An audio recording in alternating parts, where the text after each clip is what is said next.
தேர்தலில் என்னென்ன நடக்கும், வியூகம் எப்படி வகுப்பாங்க, எப்படி எதிரி வகுப்பாங்க, எப்படி நம்ம கட்சியில இருந்த எதிரி வந்து உருவாங்க, எல்லாம் எனக்கு தெரியும்.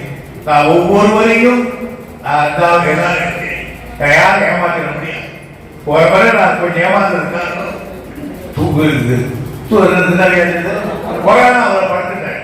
என்னால் வேகமா வர முடியல, போக முடியல. இல்லை என்றால் கண்ட வெள்ள வெட்டி ஆட்டியிருப்பேன். ஆனால் சில துரோகங்கள் சேர்ந்து நடத்தினாங்க. அதுவே எனக்கு தெரியும். ஆகையால் அந்த துரோகிகளை களை எடுத்து விட்டு தேர்தலை வெற்றிகரமாக நடத்தக்கூடிய ஆற்றல் துறைமுகங்களுக்கு உண்டு. நாம் வைத்துக் கொள்ள வேண்டும்.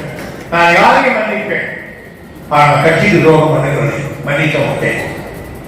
என்னையே கொல்ல வந்தால் கூட மன்னிப்பேன்.